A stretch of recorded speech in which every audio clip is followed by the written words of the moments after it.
पुरी रे India mentor विशाल मशाल शोभायात्रा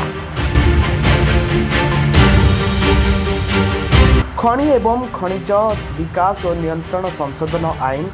2026 प्रत्याहार दाबी रे पुरी रे इंडिया मेंटर सहयोगी दलगुड़िक पक्षर विशाल मशाल शोभायात्रा और सर्वदलीय प्रतिवाद सभा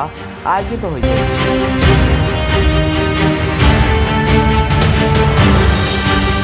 ଏହି ଅବସରରେ ଡବଲ ଇଞ୍ଜିନ୍ ସରକାର ବିରୋଧରେ ନାରାବାଜି ସହ ଆଇନ ପ୍ରତ୍ୟାହାର ପାଇଁ ଦାବି ଉଠିଛି।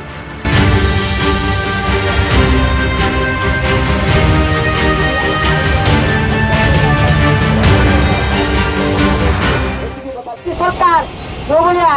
आईन की निज हाथ को सब नहीं जाइए आम खनि खदान सब लुटि सारे खाली आम फीस बजार को पिला मस्त करने आम पाखे किसी नथिबा आम सब हर सारी 25 तारिख आज सारा ओडिशा रे प्रतिवाद सभा आयोजन करा जाउची। यार मुख्य उद्देश्य होची आपण माने जानिथिबे जे खनि एवं खनिज संपद अधिनियम आईन 2026 निकट रे पार्लियामेंट रे पारित हो जाइची। यह संपूर्ण भाव में ओडिशार स्वार्थ विरोधी ओडिशा आधार व्यापक राजस्व हरई बसिबो एवं जो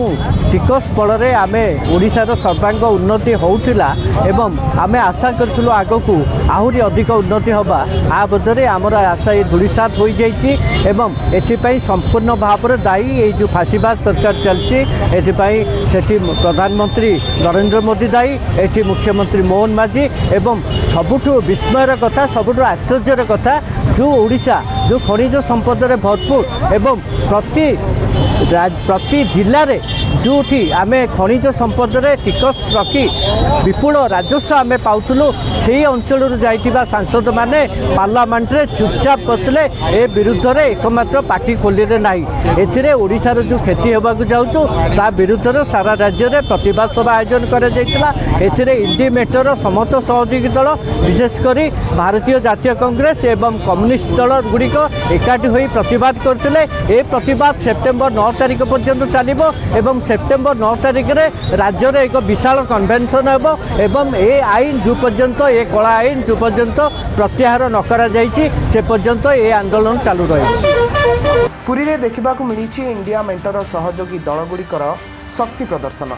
खनि एवं खनिज संशोधन आईन 2026 प्रत्याहार दाबी रे आयोजित होइथिला विशाल मशाल शोभायात्रा।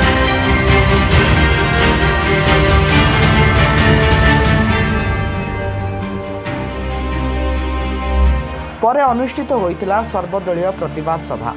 सभारे अभियोग करा जाइछि जे ओडिशार अमूल्य खनिज संपद कौनसी सरकार किंबा कॉर्पोरेट स्वार्थर संपत्ति नुहे। ओडिशा स्वार्थ विरोधी ओडिशा आदिवासी विरोधी ओडिया अस्मितार विरोधी जो आसी एमएमडीआर आईन 2026 ताकू रद्द करने पुरी रे इंडी मेंटर जो राजनीतिक दल मैंने एकाठी होती आप जानवे जे भारत वर्ष में जो एमएमडीआर आईन 57 मसीहा ताकू माननीय सुप्रीम कोर्ट 2024 मसीह सर्टिफाई कले संघीय ढांचा को रखिले संघीय ढांचा अनुजाई प्रत्येक राज्यर जो सब खनि अच्छी खनिज संपद अच्छी ता उपरे अधिकार होची से राज्य टिकस बसैब यही आईन 2024 मसीह कि से आईन जिते आसीगला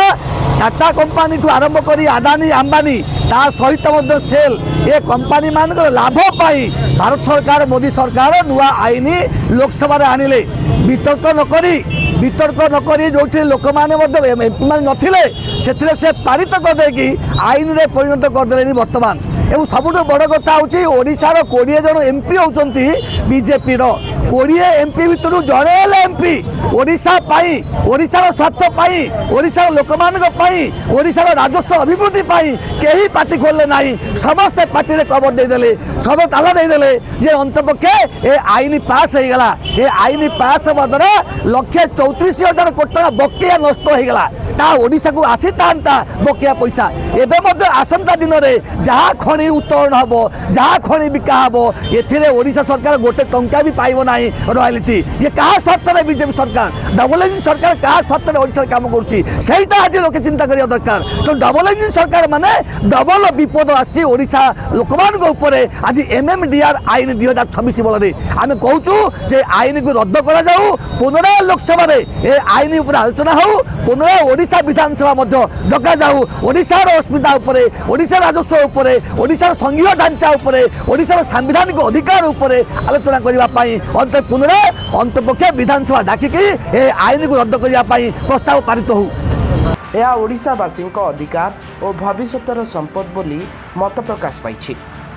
जनस्वार्थ को पछरे पकाई कौनसी जन विरोधी नीति ग्रहण करागले यहाकू विरोध कराजियो बोली आंदोलनकारी माने कहिसंती आईन प्रत्याहार नहेबा पर्यंत संग्राम जारी रहिबो बोली दिया जाइछि चेतावनी गाँव सहर एवं रास्तारू राजधानी पर्यंत आंदोलन को आहुरी व्यापक कराजियो बोली इंडिया मेंटर नेता माने घोषणा करिसंती।